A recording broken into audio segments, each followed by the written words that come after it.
What's going on, guys? Rum the Cheetah here with a new segment here on Rum the Cheetah Gaming. This is for all you fantasy football fans. We're going to do a rookie draft for a dynasty league that I'm in. Maybe help make decisions for your own. We'll be making the picks of rookies and give you very personal and somewhat biased analysis of the guys we chose and why we chose them. 2 years ago, our commission, Tim DeSagan, better known as the Hype Man, created this league, and for 2 years, your boys came on top. It's a super flex dynasty, meaning that 2 QBs start, and since we only have 8 teams, rookies are very key in dominating for years to come. Very high-scoring league, and it's very fun because every week it could be random, right? You could have some of the best guys there. 3 or 4 of your dudes only get 5 to 6 points, and then the other team's very consistent. You got to have some depth. We have 4 taxi spots that you can actually draft the rookies in. Okay, so four taxi spots. These guys coming in the league, you don't necessarily want to put them on your roster yet, but they're there for you to stash. You can only have a certain amount of guys on the real roster, but as soon as you move these rookies up, they may never go back into your taxi squad. Throughout this video, I'll give you my hot takes and have a round-by-round analysis of where the guys went. If you want to keep watching this video and see how the draft went, enjoy. Francisco. Let's go. Let's go. What's up? Francis, say hi. Hi, Francis. What's up, buddy? Matt, are you presenting him as a trade offer? Yeah. I hereby give you this child that takes absolutely no work for your first round pick. Bro, Matt, take your hood off. I want to see your hair. No, dude. You've got quarantine hair. I'll Venmo you $3. $30? $3, not 30. Oh, No, I was gonna say, dude, I will jump off a second-story stairwell into a bush for $30 right now. Matt, get your dick out of the camera, dude.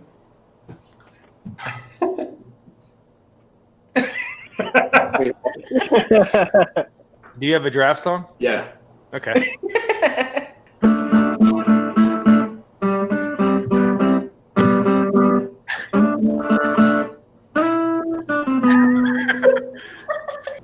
Cisco, are you on the clock? We're about to find out how much Cisco likes A.J. Dillon. Oh, we got the number 1 pick. You got 2 minutes. Cisco's on the clock. Clyde. Jonathan Taylor's off the board. DeAndre Swift. There goes like- Godwins.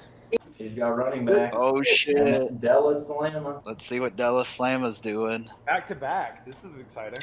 CD. Burrow.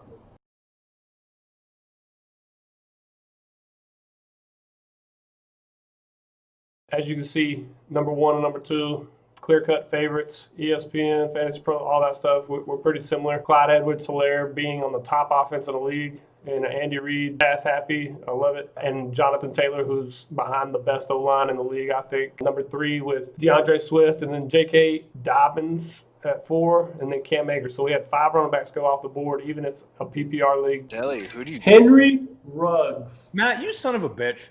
That was hard. There's a lot of players I really like left on the board. Wisco, you looking at your cheat sheet over there? Tim's. Let's see our commission's first pick. Oh, he's nervous. He's sweating right now. Oh, okay. Antonio That's Gibson. interesting. Oh, Wow. He gave you your guy, Kyle. I just go with it.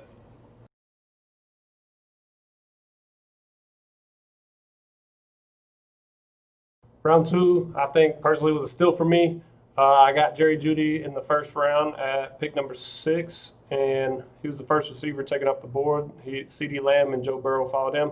And now in the second round, Justin Jefferson went above Henry Ruggs, which is a pretty big deal.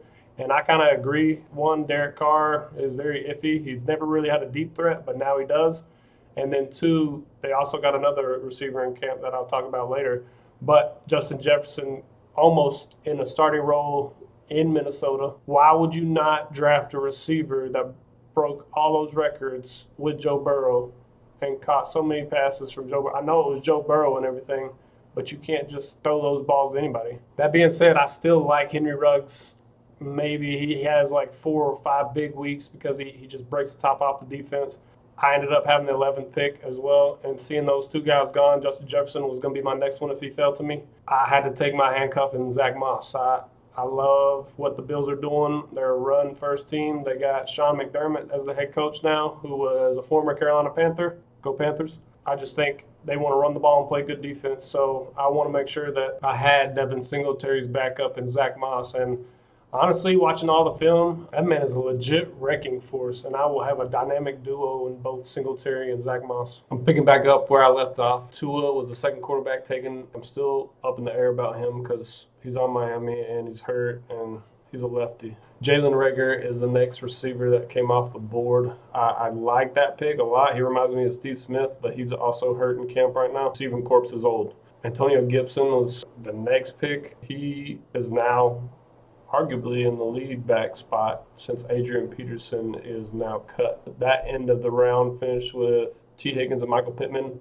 Based on the trades I made, I had that pick, and then in the next round, I had the last two of the third. I actually got Michael Pittman from the Colts, and I think that is one of the most explosive playmakers here. He goes and high points the football really well. Getting that guy that late, I was honestly thinking about taking him at 11, but I had to get Zach Moss. Thankfully, he just failed to me, so that's freaking dope.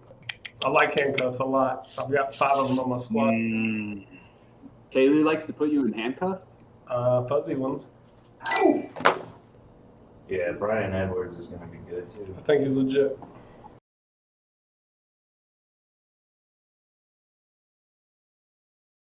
The third round began with Anthony McFarland going off the board, who probably in a really good situation. He's very explosive and fast. He's pretty young too, from Maryland. Go watch his highlights. He doesn't have many touches because he was splitting the backfield with somebody else, but he's fast. And he's elusive, and that usually correlates pretty well in the league. A.J. Dillon, next guy off the board. He is a big back. I've never seen a big back like him move the way he does since Brandon Jacobs. I think that's a huge pickup for Green Bay. And then Matt, he has a lot of running backs on his squad, and he has Aaron Jones, so that's his little handcuff right there. Chase Claypool, Brandon Ayuk, both of those guys went next. Chase Claypool's in a crowded room in Pittsburgh, but he's very talented. Brandon Ayuk, he's going to be a starter. It looks like. I have Deebo Samuel on my roster, but Chase has now got him. He's got good potential. In a run-first offense, it opens up a lot of these guys. So I like to draft guys that are on good running football teams because that means you got man coverage. If you're a good running offense, you can get the ball to these playmakers in the open space. One-on-ones, you got to beat them in the NFL. 3-5, we see Cole Kmet, which is the first tight end to come off the board. I like that guy, but I had another guy in mind. He's a Chicago fan, so he's kind of biased. He just went ahead and took him. Tim, who started off with Anthony McFarland this round, took another running back, DJ Dallas in Seattle, pushing as a third down back, pass catcher. He's pretty fast, pretty good. He just didn't end up in a good situation for me. And then I end up closing out this third round with Brian Edwards and Adam Trotman. I think that guy is absolutely a beast. He did play in a smaller league, but if you go watch his film, he's literally a grown man playing football with little boys. He's just running people over, catching the ball, high pointing it, all that stuff. He's everything you could want. And he went to New Orleans. He's probably going to have to wait, but I think that dude's going to be special. I also got Brian Edwards right before that. Brian Edwards dropped to me in the third freaking round. I don't know how, but that guy, he didn't go to the combine, so that's probably why people don't really know too much about him. They had a first-round grade on him and the number one guy in Las Vegas. And since I'm living in Las Vegas now, heck yeah. He's a big 6'3", 220-pound receiver from South Carolina, so I also hometown, baby. What's up? Dude, Tim got Mims in the fucking fourth. Oh my god. Am I up again? Yep. No, Yeah, bro. no, just wait till the 2 minutes runs out. I guess I'll take Lawrence's favorite draft target. I knew that was coming. That's Love a it, Scott. La Visca. We're almost done. It's been Yeah, we are almost months done. of build-up. I Months know. of build-up, I know. only for it to be so quick. 10 minutes. Matt, I really don't appreciate you trading with Kyle in the way that you did because it really ruined the path to Henry Ruggs in the second round for me, which is not what I wanted you to do. Just friend to friend here. The number 5 pick is what mattered the most. I was texting with Cisco earlier. Cisco was between It's been the linchpin for Yeah. months. Cam and CD, and I was like, either way, that's a great pick. But that was gonna, if he took CD Lamb, then I was gonna have to make some decisions. But he took Cam Akers, which already made the decision for me. Thanks, Cisco. Dude, Keyshawn Vaughn went that late. That might be the value pick of the century. Didn't realize Herbert dropped that far either. Well, if I would have known, I could have got Justin Herbert. Justin Herpes.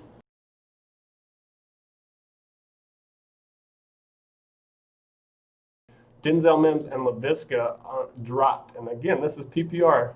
and they dropped to the fourth round. Denzel Mims, I don't know too much. I didn't like too much of his film. He was very good at contested catches, but his route running and all that stuff, he didn't look like the DK Metcalf of last year. So Laviska, that offense is crowded. They got a bunch of dynamic receivers. DJ Chark came alive last year and looked like Minshew's favorite target. So finding touches for that guy. He's an athlete from Colorado. He's pretty good, a Swiss Army knife.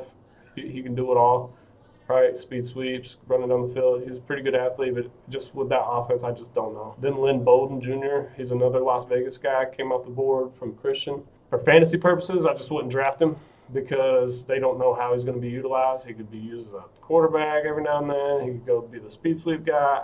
I don't know. He's elusive. He's an athlete. Chase got another receiver that I really liked, and Van Jefferson from Florida. His dad actually played in the NFL, so I like to get basically father-son duos that kind of played in the league. You look at Ed McCaffrey and Christian McCaffrey and all these other guys that they're going to have to spread the ball between Robert Woods, who I have, Cooper Kupp, and now him, and he's got a lot to learn, so we'll see what happens. I watch his film, and even though he's tiny, he's like 5'8" or something like that, he can scoot, man. He's one of the fastest guys. His route running is good. I would compare him to a Tyreek Hill-ish. He's got a lot to learn, and it's a crowded receiver room. We got Jerry Jeudy that went in the first round, Cortland Sutton, who is probably a young up-and-coming guy. To finish out the round, we went Keyshawn Vaughn, Justin Herbert, Devin Duvernay. I didn't have a pick this round, so I had one more to go before Devin Duvernay would have dropped to me, and then I would have selected him. Keyshawn Vaughn, another crowded running back room, fantasy purposes. He could be a great future pick still, but he's pretty good. He's a bigger back. He can pass block. He can catch the ball in the backfield, and he runs downhill. So that's going to be an interesting one to see. Justin Herbert, obviously everybody knows that he's right behind Tyrod Taylor. They drafted him at 6 for a reason, so he's probably going to step in at some point. Tyrod might have a hold on the team right now, especially with all the COVID and him not being able to go to rookie minicamp. Devin Duvernay ended that round by Wisco. No, I really like him. I'm a Texas fan. He was the number one receiver in Texas. Devin Duvernay is the guy that's going to go get it. Ooh, I like that pick. I like old Gandy. Yeah, he had some good film. God, Cisco didn't even give anyone like a heads up that he was about to make the first pick. It just happened, and everyone's like, "Oh shit, on the go." Hey, he did it cool. Yeah, he's in the fucking draft room right now, the war room, like focused.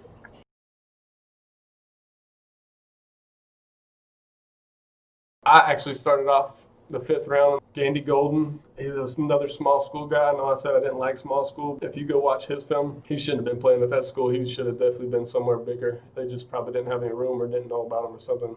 This guy is an absolute freak. He will go up, high point the ball. His routes are crisp. He's not afraid of contact, and he's just your home run threat. He's pretty fast. So being on Washington and they don't really have any receivers. Chase actually has Terry McLaurin. He ended up blowing up last year. Now, who else do they got to throw to? I know Steve Mims is on there as a slot guy, but I think this Antonio Gandy Golden could possibly fight for some touches, so I'm going to put him on my stash. Matt ended up drafting Jordan Love, and then I drafted again, and I got Jalen Hurts. I think Jalen Hurts could be a better quarterback than Tua. He went to 2 different programs. I know he got beat out by Tua at Alabama. He won a national championship. He went to Oklahoma and was still in the playoffs. So he went to a whole different program, a whole different offense, learned it all, boom, back in. And he's behind Carson Wentz, and Carson Wentz is injury prone, so I had to sneak that one in there. I thought he was one of the most dynamic quarterbacks here in this draft. He went in the 2nd round, so they obviously saw some talent in him. He might be the future, so I'm going to hold on to that. We're going to finish out this round with Darrington Evans, Darnell Mooney,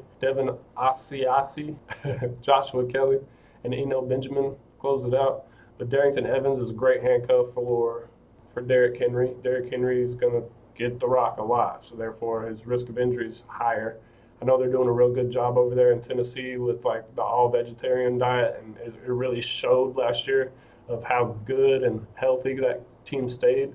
So we'll see what happens with that. He's also a hometown hero at App State. He runs pretty good. You watch his film, he's doing what he needs to do at that level. So hopefully he gets a shot to come in the league and start making some noise. Darnell Mooney, another homer pick. I had no idea who the hell that was. Good luck with that one. Devin Asiasi, again, this was one of the guys that got hurt last year at UCLA. He had an NFL round 1 grade, and the Patriots ended up getting him. And if you know, Patriots really don't have any tight ends since Gronkowski left. So I think that's a huge pick in the late rounds for Christian right there. Joshua Kelly for Kyle. I think he could arguably be in the mix and try to beat out Justin Jackson behind Austin Eckler. So if Eckler gets hurt, You can see Kelly in there. That's a great pickup. I really like that guy, but I just didn't have room. And then the last one is Eno Benjamin. That guy runs hard. He played for Herm Edwards. I know he's in a crowded running back room, but he might find and steal some touches. That's my hot takes for all these rookies coming into the league. I know people do this all the time and try to create some hype for these guys, and I try to be realistic when I look at this and see who is actually going to be the starter, who's actually going to get the reps, who might be on the way out to have this guy step in. So that's basically it for this segment. I hope you guys enjoyed this, and if you could just hit the like and subscribe button at the bottom, it would be greatly appreciated. Keep in tune for more highlights from Call of Duty, and I'll try to post more about the NFL too. These are my two big things that I really want to kind of get out there on these videos. Like and subscribe, baby. Peace.